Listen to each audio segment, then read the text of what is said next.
नमस्ते विद्यार्थी मित्रांनो. Direct second year इंजिनिअरिंगला जे विद्यार्थी ॲडमिशन घेणार आहेत तर त्यांचं शेड्यूलनुसार आज येणार आहे त्यांची वॅकन्सी सीट मॅट्रिक्स है ना, प्रोव्हिजनल वॅकन्सी सीट मॅट्रिक्स.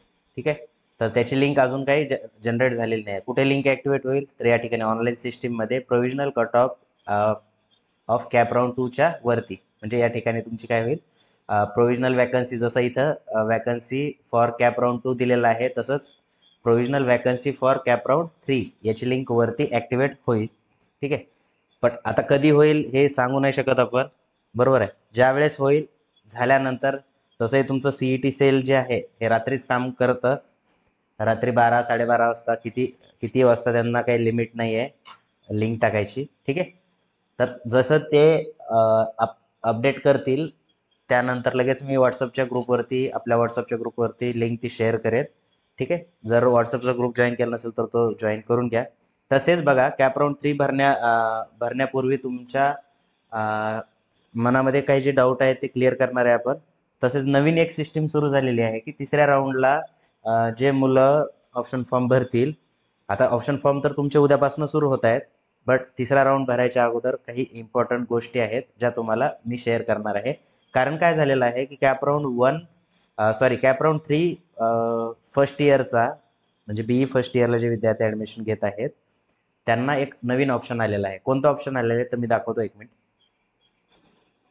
तर बघा, अशा प्रकारचा एक ऑप्शन आलेला आहे कॅप राऊंड 3 भरायच्या वेळेस.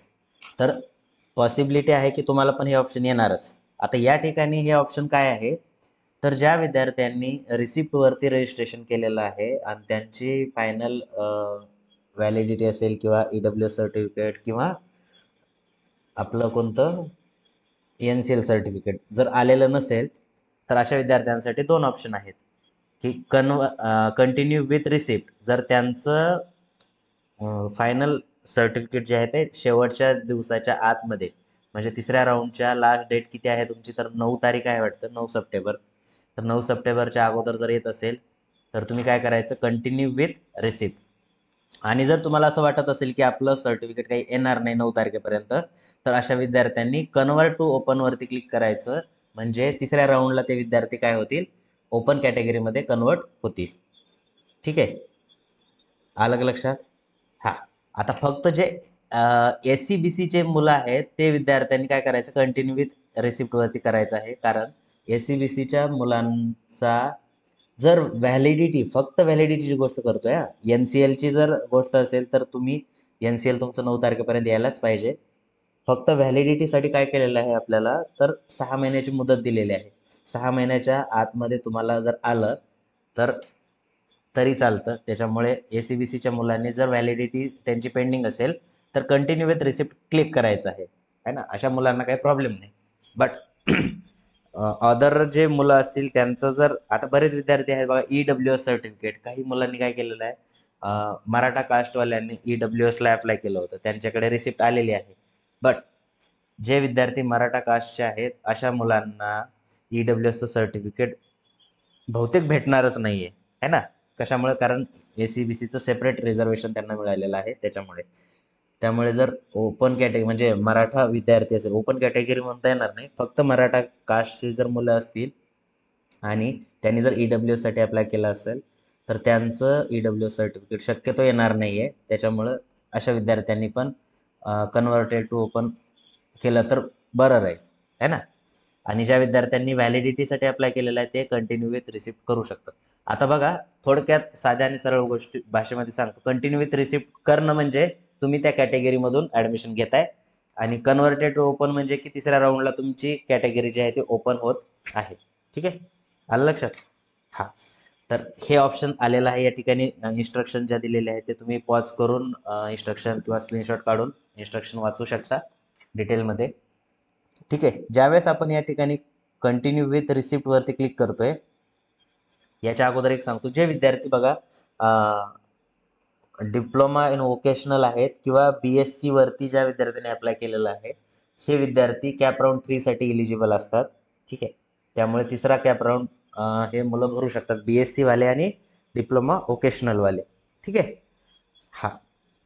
आता बघा, कंटिन्यू विथ रिसिप्ट वरती जर क्लिक केलं तुम्ही, तर अशा प्रकारचा इंटरफेस या ठिकाणी ओपन होतो. या ठिकाणी तुम्हाला क्लिअरली काय केलेले आहेत, इन्स्ट्रक्शन्स दिलेले आहेत की खरंच बाबा तुमची येणार आहे का, व्हॅलिडिटी असेल, EWS सर्टिफिकेट असेल किंवा NCL येणार आहे का, है ना. आलं तर ठीक आहे. आता ज्या विद्यार्थ्यांनी बघा पहिल्या राऊंडमध्ये किंवा दुसऱ्या राऊंडमध्ये नंबर लागलाय आणि त्यांनी बेटरमेंट केलं होतं, अशा विद्यार्थ्यांनी जर कन्व्हर्टेड टू ओपनमध्ये केलं तर त्या विद्यार्थ्याची आता या ठिकाणी बघा सांगतो बरं. लास्ट डेट किती आहे अपलोड करायची, तर कॅपराऊंड 3चा शेवटचा दिवस म्हणजे लास्ट डेट आहे. जवळपास 9 सप्टेंबर मे बी असेल डेट, है ना. त्याच्या अगोदर तुम्हाला लागेल ते. आता बघा या ठिकाणी काय म्हटलेलं आहे, थर्ड पॉईंट महत्त्वाचा आहे. I am aware that if I fail to upload original document against the receipt, म्हणजे ज्या डॉक्युमेंटची रिसिप्ट मी अपलोड केलेली आहे त्याचं जर ओरिजिनल डॉक्युमेंट अपलोड करण्यासाठी मी फेल झालो तर आता या ठिकाणी EWS certificate at S C centre, कोणतं SC सेंटर म्हणजे scrutiny centre, and submit the same document at admitted institute. काय म्हटलेलं आहे, और EWS सर्टिफिकेट. आता EWS सर्टिफिकेट NCL हे जे आहेत या आपले डॉक्युमेंट आहेत, NCL असेल किंवा EWS असेल किंवा व्हॅलिडिटी. ओके. तर स्क्रुटिनी सेंटरला पहिले काय करायचं आहे तुम्हाला, सबमिट करायचं आहे, अपलोड करायचं आहे. त्याच्यानंतर submit to the document at admitted institute, म्हणजे ज्या कॉलेजला तुमचं ॲडमिशन झालेलं आहे त्या ठिकाणी तुम्ही ते अपलोड सबमिट करायचं आहे. Before last day of CAP round 3 institute reporting as per activity schedule. ठीक आहे. आता ॲज पर ॲक्टिव्हिटी शेड्यूल तुम्हाला दाखवूनच देतो मी. इम्पॉर्टंट डेटमध्ये चेक करा.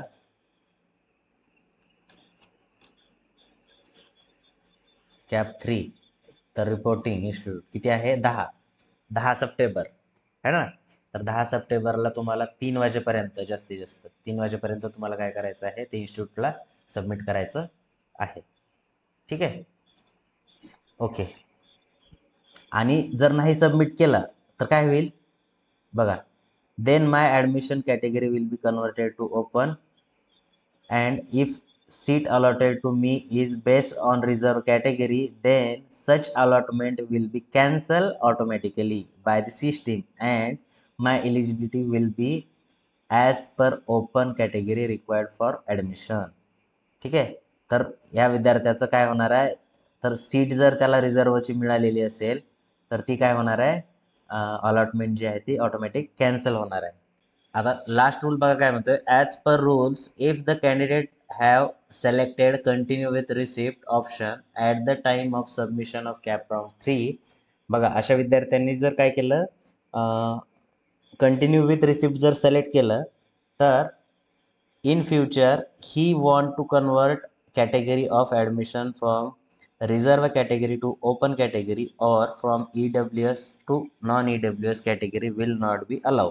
म्हणजे काय, तर जर तुम्ही हा ऑप्शन चूज केला कंटिन्यू विथ रिसिप्ट तर तुम्हाला नंतर तुमची कॅटेगरी कन्वर्ट करता येणार नाही ओपन कॅटेगरीमध्ये. ठीक आहे. किंवा नॉन EWSमध्ये जर EWSला तुम्ही एस केलं असेल आणि डॉक्युमेंट जर नाही आलं तर तुमचे ॲडमिशन काय होणार, डायरेक्टली कॅन्सल होणार आहे. ठीक आहे. तर हे जे इन्स्ट्रक्शन्स आहेत या तुम्हाला मिळतील उद्या, ज्यावेळेस तुम्ही ऑप्शन फॉर्म 3 भराल त्यावेळेस. ओके. त्यामुळे विद्यार्थी मित्रांनो, आय होप तुम्हाला हे जे डाऊट आहेत हे क्लिअर झालेले असतील. ओके. तर उद्या ज्यावेळेस ऑप्शन फॉर्म सुरू होतील तिसरा, त्यावेळेस मी एक सॅम्पल म्हणून ऑप्शन फॉर्म 3 भरून दाखवेल. त्याचबरोबर वॅकन्सी रिपोर्ट आल्यानंतर मी व्हॉट्सअपच्या ग्रुपवरती शेअर करेल. ग्रुप जर जॉईन केला नसेल, लिंक डिस्क्रिप्शन बॉक्समध्ये आहे, तुम्ही जॉईन करू शकता. भेटू आपण नेक्स्ट व्हिडिओमध्ये. थँक्यू. Good night.